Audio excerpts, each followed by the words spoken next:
تعارف۔ وجودیت کیا ہے؟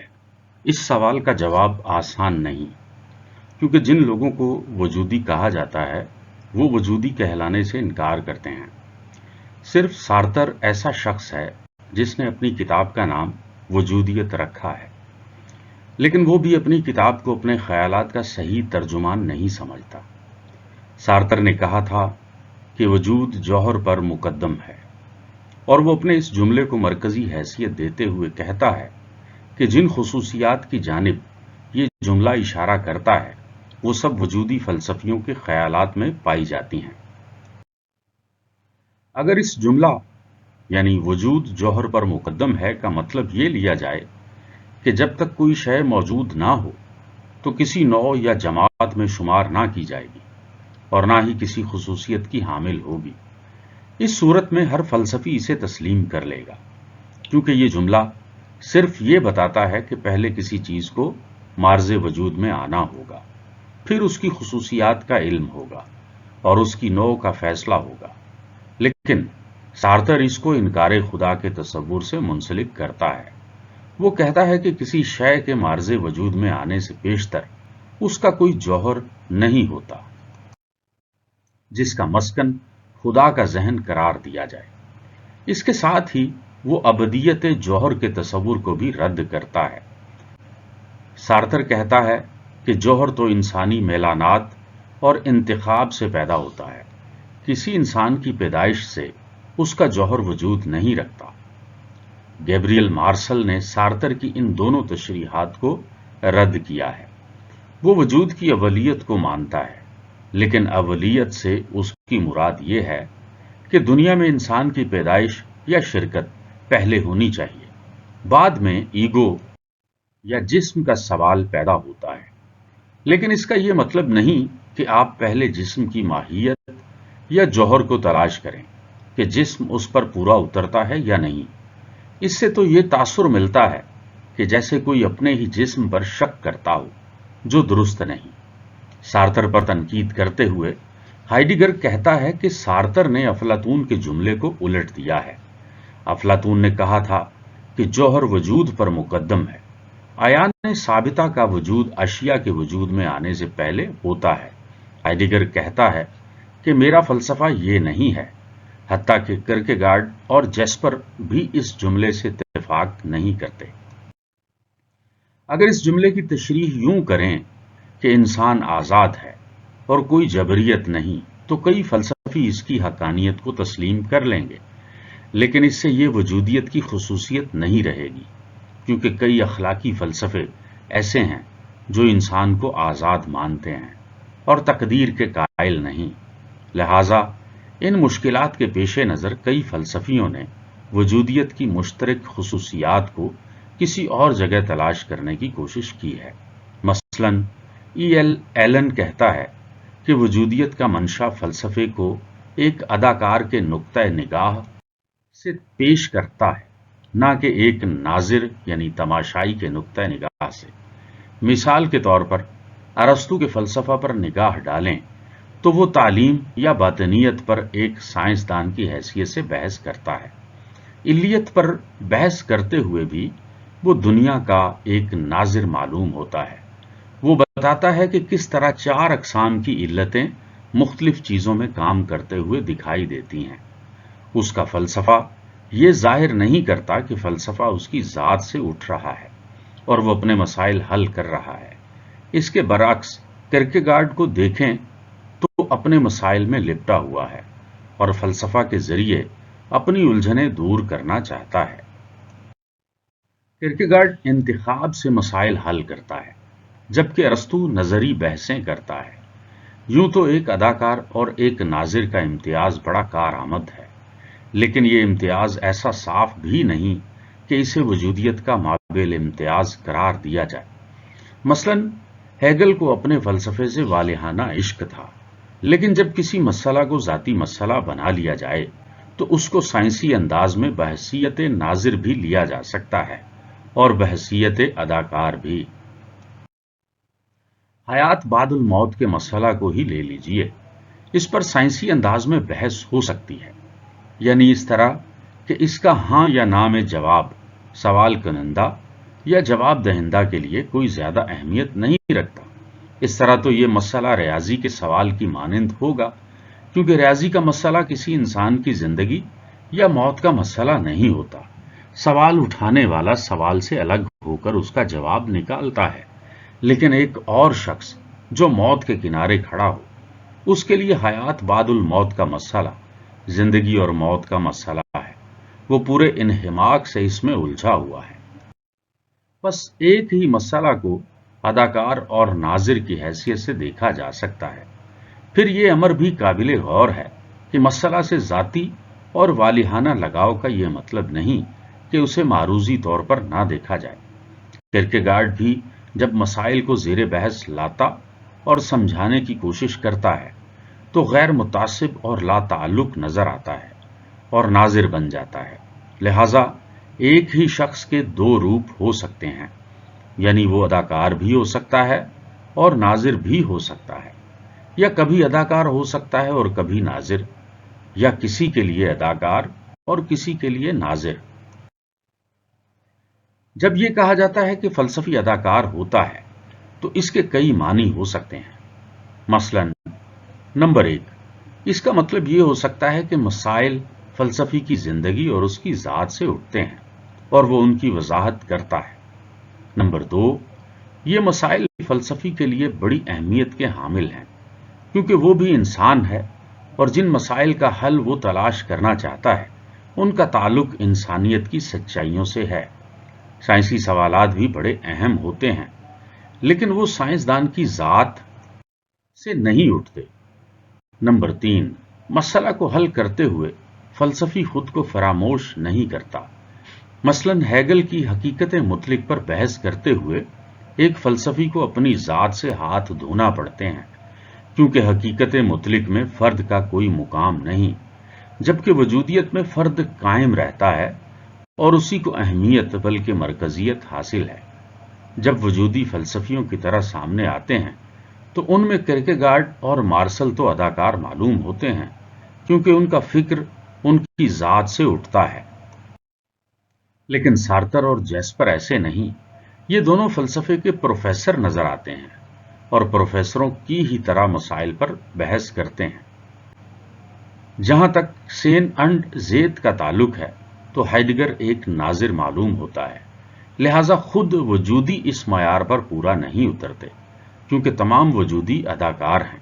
گو اس میں شک نہیں کہ دوسرے فلسفیوں کے مقابلے میں وجودی اپنے مسائل میں زیادہ الجھے ہوئے ہیں، اور یہ مسائل بھی ان کے اپنے ہیں، یعنی انہی کی ذات سے اٹھتے ہیں۔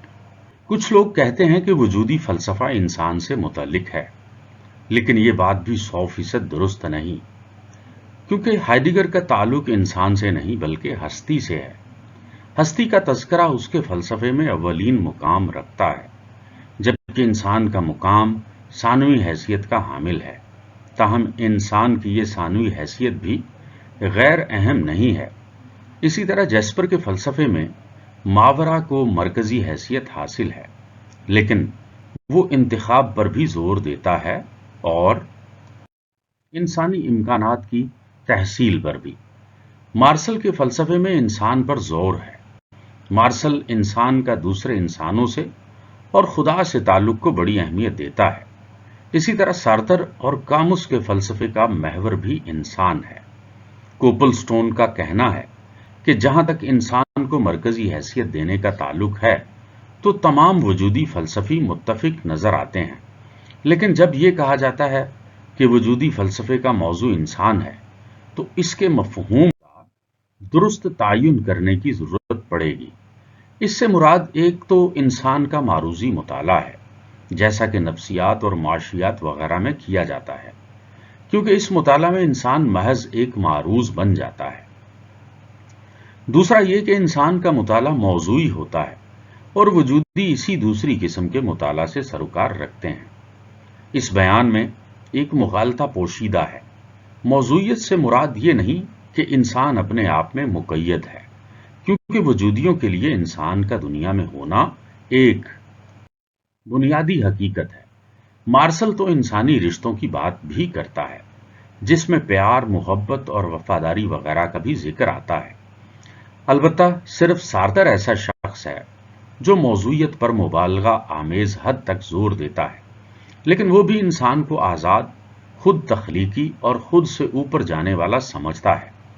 خود تخلیقی سے مراد یہ نہیں کہ انسان خود کو ان معنوں میں تخلیق کرتا ہے جن معنوں میں خدا انسان کو تخلیق کرتا ہے، بلکہ یہ ان معنوں میں ہے کہ انسان کچھ بنتا ہے، وہ خود ہی اپنی اس حیثیت کو تخلیق کرتا ہے، یعنی وہ اپنی آزادی کو استعمال کرتے ہوئے اپنے ہی ارادے سے اپنی شناخت بناتا ہے۔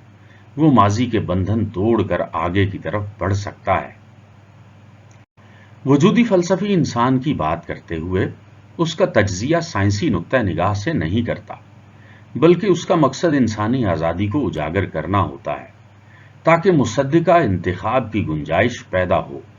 اگر انسان کسی گروہ کا رکن ہو تو وہ حقیقی انتخاب نہیں کر سکتا، اور اسی طرح مذہب کے زیر اثر بھی انسان اپنی آزادی کو پوری طرح استعمال نہیں کر سکتا۔ یہ انسان کی اپنی ذات پر منحصر ہے۔ اس حقیقت سے کوئی شخص انکار نہیں کر سکتا کہ فلسفہ تحلیل کے بغیر زندہ نہیں رہ سکتا، لہذا ہر وجودی کسی نہ کسی حد تک تحلیل و تجزیہ ضرور کرے گا، لیکن یہ اس کا اصل مقصد نہیں ہوتا، بلکہ اس تجزیہ سے اس کا اصل مقصد محض انسانی آزادی کا حصول اور حقیقی انتخاب کے لیے راستہ صاف کرنا ہوتا ہے۔ مارسل کے ہاں آزادی کا ذکر کم ہوا ہے۔ وہ زیادہ ہستی کی بات کرتا ہے جو مابعد طبیعیاتی روپ لیے ہوئے ہے، تاہم اس کے ہاں انسان کا ذکر بھی موجود ہے۔ وہ یہ بتانے کی کوشش کرتا ہے کہ کس قسم کے انسان کو انسان کہا جا سکتا ہے۔ وجودیت کا ظہور تاریخ کے اس دور میں ہوا جب ہر طرف سے فرد کی فردیت پر حملے ہو رہے تھے، انسان کو معروض بنا دیا گیا تھا اور جبریت کا دورہ تھا۔ مادیت اور مطلق تصوریت نے انسان کا دائرہ تنگ کر رکھا تھا اور اسے مقہور و مجبور بنا دیا تھا۔ کرکیگارڈ اس صورتحال کے خلاف زبردست احتجاج کرتا ہے، خاص طور پر ہیگل کی مطلق تصوریت کے خلاف۔ کرکیگارڈ کے خیال میں جدید دور کا المیہ یہ ہے کہ فرد اپنی انفرادیت کھو بیٹھا ہے۔ دور حاضر کی کلیت پسند حکومتوں میں انسان اپنی ہستی سے محروم ہو گیا ہے، اور بڑے بڑے افسر شاہی محکموں اور حکومتی نظاموں میں اس کا وجود نظر نہیں آتا۔ اس میں کچھ شک نہیں کہ وجودیت آزادی انسان کی علم بردار ہے، لیکن کہا جاتا ہے کہ وجودیت کی وجہ سے خدا پر اعتقاد رکھنا مشکل ہو گیا ہے۔ بعض لوگ حاضر خدا کی بجائے غیر حاضر خدا پر زیادہ یقین رکھتے ہیں۔ ان کے خیال میں انسانی زندگی اور اس کے مقاصد کا خدا سے کچھ زیادہ تعلق نہیں رہا۔ اس کے علاوہ سائنس نے بھی انسان کی پوزیشن کو گرا دیا ہے، وہ اب اشرف المخلوقات نہیں رہا۔ اس طرح کائنات سے بھی اس کا واسطہ دور کا رہ گیا ہے، اسے کائنات بیگانہ سی معلوم ہوتی ہے جس کا انسانی مقاصد سے چنداں تعلق نہیں۔ معاشرہ بھی انسانی مسائل کے حل میں ناکام ہو چکا ہے۔ تحلیل نفسی نے انسان کو ایک معمہ بنا کر رکھ دیا ہے۔ اب اگر خدا، کائنات، معاشرہ اور خود انسان کا ساتھ نہ دے تو انسان مغایرت کا شکار ہو جائے گا۔ ایسے انسان کے لیے جو ہر طرف سے مایوس ہو، سوائے وجودیت کے اور کوئی فلسفہ نہیں رہتا، کیونکہ وجودیت ہی اس تباہی کے باوجود انسان کو زندہ رہنے کی ہمت دے سکتی ہے، اور جیسپر کے مطابق انسان کو ماورائی ہستی سے منسلک کر سکتی ہے۔ اس طرح وجودیت دنیا کو ایک نیا مذہب عطا کرتی ہے جس کی بنیادیں وجودیت ہی میں ہیں، نہ کہ الہام میں۔ سارتر اس تباہی سے بچانے کے لیے لوگوں کو لادینیت کا راستہ بتاتا ہے اور ان لوگوں کے لیے وجودیت کا فلسفہ تشکیل دیتا ہے جو مذہب کو خیر بات کہہ چکے ہیں یا مروجہ مذاہب میں اپنے دکھوں کا مداوع نہیں کر پاتے۔ اس میں کچھ شک نہیں کہ فلسفہ کے میدان میں انسان اور اس کے وجود کے ساتھ کبھی ایسی دلچسپی کا اظہار ماضی میں نہیں ہوا تھا جو وجودیوں کے ہاں پائی جاتی ہے۔ وجودیوں نے تو وجود کو موضوع فلسفہ بنا کر اس کو دنیا سے واقف کروا دیا ہے۔ انداز انہوں نے ڈرامائی اختیار کر رکھا ہے، باتیں وہ ناولوں، ڈراموں، اشاروں اور کنایوں میں کرتے ہیں، کیونکہ عام نثر ان کے خیالات کی متحمل نہیں ہو سکتی۔ وجود سے جیسا کہ ذکر ہو چکا ہے، ان کی مراد ایسا انسان ہے جو اپنی زندگی اپنے ہاتھوں میں لے کر کھڑا ہوا ہو، یعنی بالکل آزاد، جو اپنی زندگی خود بنا رہا ہو اور ہر آن ماضی سے پرے جانے کی کوشش میں لگا ہوا ہو۔ اگرچہ وجود کا مسئلہ وجودیوں کے ہاں مرکزی ہے، لیکن اس سے یہ نہیں سمجھ لینا چاہیے کہ ان کے ہاں وجود کے سوا کچھ اور نہیں ہے۔ وجودیوں کے فلسفہ میں مظہریاتی تجزیہ بھی ملتا ہے، جو فلسفیانہ دلچسپی سے خالی نہیں۔ ہسرل اس تجزیہ کا بانی مبانی ہے۔ مظہریاتی طریقہ سے کسی واقعہ کا معروضی تجزیہ پیش کیا جا سکتا ہے۔ ہسرل کہتا تھا کہ واقعات بیان کرتے ہوئے ہمیں اپنی تشریحات اور توجیحات سے گریز کرنا چاہیے اور واقعات کو مظہریاتی انداز میں بیان کرنا چاہیے۔ وہ اس طریقہ کو وجودیات کا پیش خیمہ سمجھتا ہے۔ مثلاً وہ شعور کو لے کر اس کا تجزیہ کرتا ہے اور تقاضا کرتا ہے کہ اس نفسی فعل کو خود بولنے کا موقع دینا چاہیے۔ اس نے یہ طریقہ کئی قوائف پر استعمال کیا اور خاطر خواہ نتائج حاصل کیے۔ ہسرل کے شاگردوں میں ہائیڈگر ہے، جو مظہریاتی طریقہ استعمال کرتا ہے، لیکن اپنے استاد سے ذرا مختلف طور پر کرتا ہے۔ سارتر بھی مظہریاتی ہے۔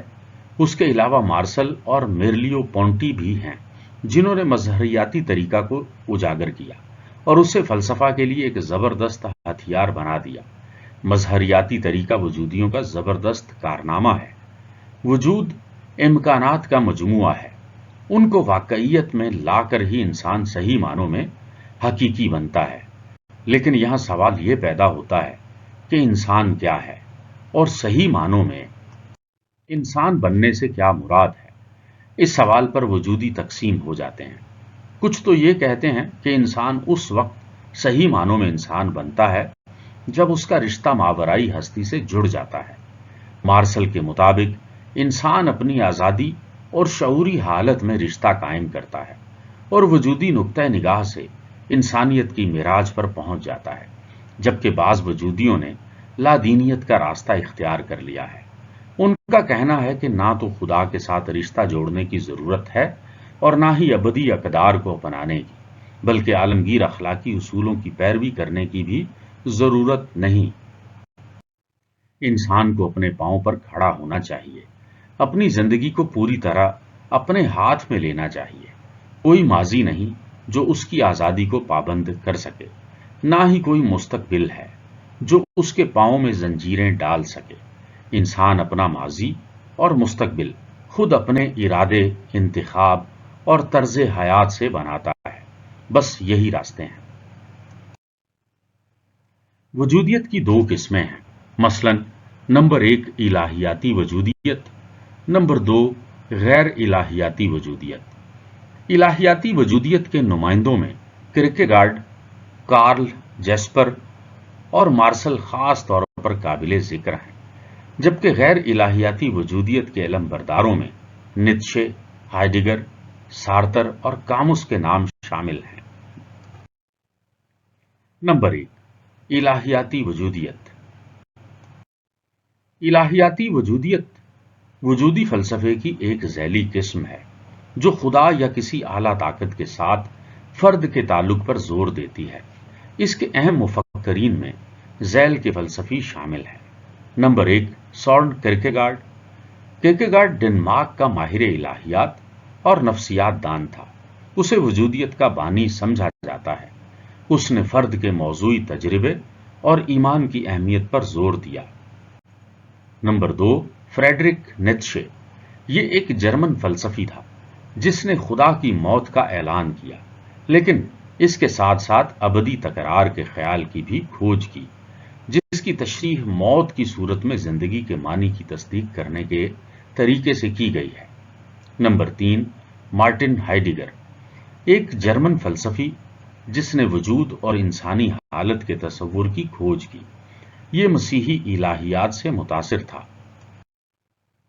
نمبر 4 گیبریل مارسل، یہ ایک فرانسیسی فلسفی، ڈرامہ نگار اور موسیقار تھا جو کیتھولکزم سے متاثر تھا، اور اس نے وجود، آزادی اور انسانی حالت کے موضوعات کو دریافت کیا۔ نمبر 5، کارل جیسپر، ایک جرمن فلسفی جو مسیحی الہیات سے متاثر تھا۔ اس نے وجود، آزادی اور انسانی حالت کے موضوعات کو اپنے افکار میں شامل کیا۔ نمبر 6، نکولے بردیف، ایک روسی فلسفی تھا جو آرتھوڈاکس تھیولوجی سے متاثر تھا۔ اس نے وجود، آزادی اور انسانی حالت کے موضوعات کو دریافت کیا۔ نمبر 7، جوئس اورٹیگا گیسٹ، ایک ہسپانوی فلسفی جو کیتھولکزم سے متاثر تھا۔ اس نے وجود، آزادی اور انسانی حالت کے موضوعات کو اپنی فکر کا حصہ بنایا۔